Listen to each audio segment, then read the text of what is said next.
câu chuyện nhỏ của chuyện sau hè. Đây là anh hai trong nhà của mình. Hôm nay là ngày tảo mộ nên anh hai tranh thủ vào sớm để phụ giúp dọn dẹp cỏ dại, sửa sang, quét dọn lại phần mộ của những người thân đã mất trong gia đình trước khi Tết đến xuân về.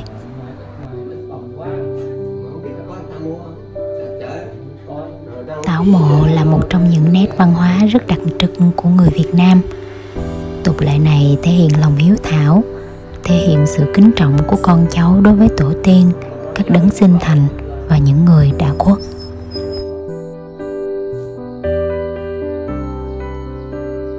Chồng mình hôm nay cũng dậy thật sớm để phụ giúp mọi người. Còn đây là chị Bảy ở trong nhà. Hôm nay chị bận công việc dạy học nên không thể tham dự. Chị tranh thủ ghé vào gửi một ít bánh tráng nướng để dâng lên cúng tổ tiên, rồi vội vã đi về cho kịp giờ dạy học.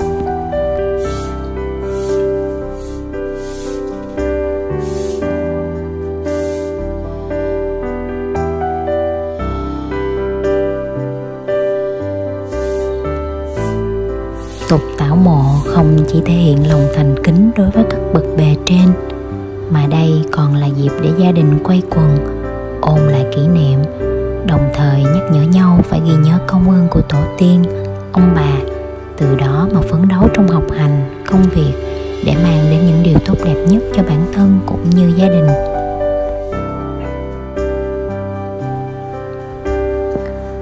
Người Việt Nam có quan niệm khi bước sang một năm mới thì mọi điều cũng cần phải mới mẻ, tươm tất.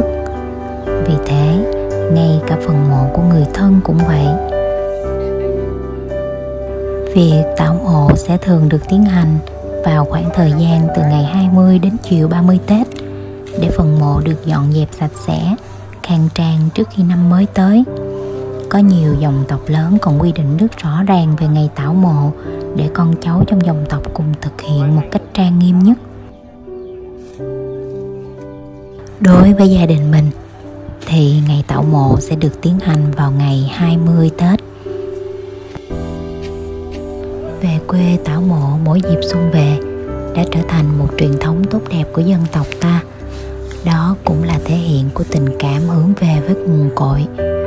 Người ta ví cây có gốc mới nở cành xanh ngọn, nước có nguồn mới bể rộng sông sâu là vậy. Đối với cư dân thành thị, những người đã khuất thường được mai táng trong nghĩa trang ở thành phố. Do vậy, thường có duy trì việc những người trong gia đình, dòng họ khi khuất núi được chôn cất gần gũi, đầm ấm với nhau như ở thôn quê. Em bên em nè. Dạ. Nhưng cứ mỗi dịp cuối năm, khi sắp đến Tết Nguyên Đán, người thành thị cũng luôn sắp xếp thời gian để đi thăm viếng, chăm sóc mộ phần của ông bà, cha mẹ, người thân của mình để tỏ lòng hiếu thuận. Thăm viếng phần mộ tổ tiên cũng là nét đặc trưng của văn hóa cổ truyền, một tục lệ trong đạo thờ ông bà của dân tộc ta, vốn từ lâu đã trở thành truyền thống. Dù tất bật thế nào đi chăng nữa, trong cuộc mưu sinh, dù cả năm bôn ba làm ăn ở nơi xa, nhưng chốn quay về vẫn là gia đình. Nhiều gia đình cho rằng mỗi dịp tảo mộ cũng là một dịp giải bày với ông bà, tổ tiên những chuyện đã xảy ra đến trong năm với cả gia đình, dòng họ, cũng là để thành tâm mời ông bà tổ tiên chuẩn bị cùng về ăn Tết với gia đình. Do đó, theo sau phong tục này, ta có tục rước ông bà vào trưa ngày 30 âm lịch và đưa ông bà thường là vào trưa mùng 3 hoặc mùng 4 Tết, tùy theo tập quán ở mỗi địa phương và nếp sống của mỗi gia đình. Thường thì ngày tiễn đưa ông bà cũng là ngày cuối cùng của những ngày nghỉ ngơi vui Tết. Mọi người trong gia đình lại quay về với cuộc sống thường nhật, với những công việc phải làm, cùng với lòng tin là sẽ được tổ tiên phù hộ cho những ngày tiếp sau đó.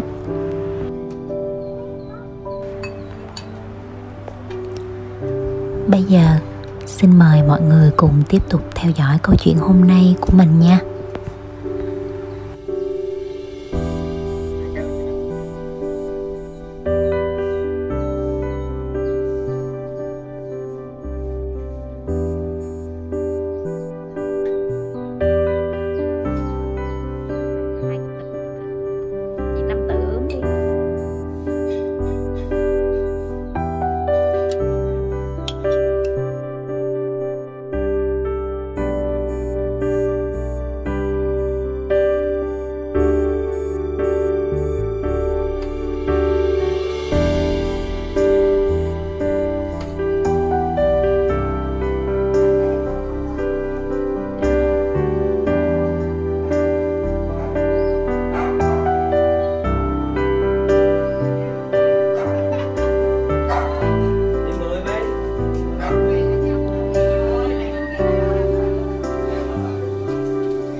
Mẹ biết rồi. Đẻ cho tao với mà. Tao với mẹ mày là đẻ là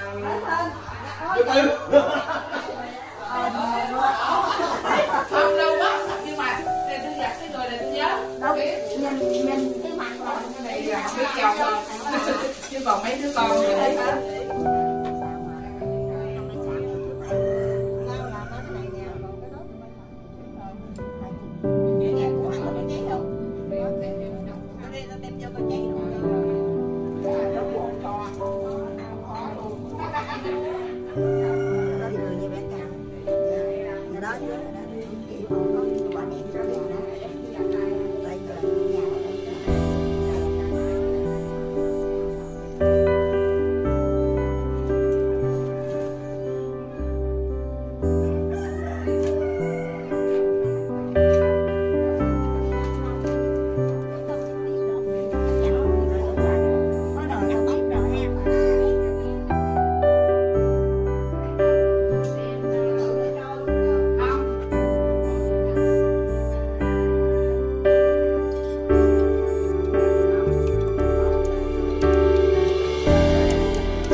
Manh động lắm.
Bỏ giá bỏ hẹn luôn.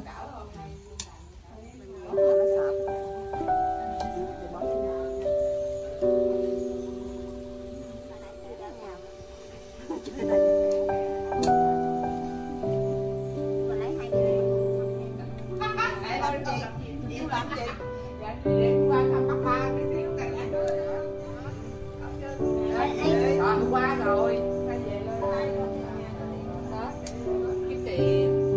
giờ xưa tôi ở gần nhà cái anh lấy trên đó, anh lấy trên đó đây là nhớ hoài à. Giờ tối tôi ngủ lên chiếc xanh nào đó là cái này lứa tuổi là mới yêu đúng không, nhớ hoài. Hai bị bóc phốt rồi, bị dài bóc phốt. Có hoài Bóc phốt chị hai nha. dạ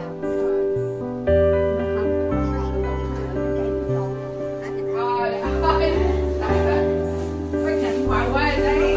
Trời ơi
Mâm cúng hôm nay của nhà mình khá đơn giản, bao gồm có thịt kho hột vịt, canh cổ qua, một ít rau sống, bánh tráng nướng, bún xào chay và dưa hấu thôi.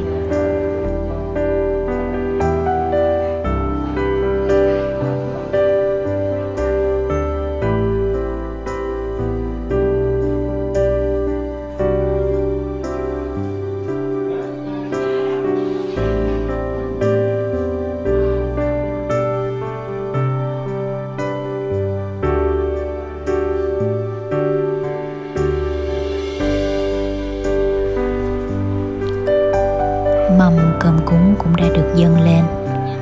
Mong rằng ông bà có thể chứng giám được lòng thành của các con, các cháu trong gia đình. Cũng mong một năm mới sắp tới, cả gia đình sẽ được bình an và hạnh phúc hơn.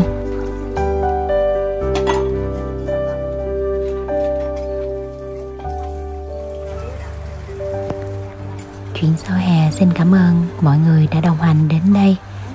Mến chúc mọi người luôn bình an và hạnh phúc nhé.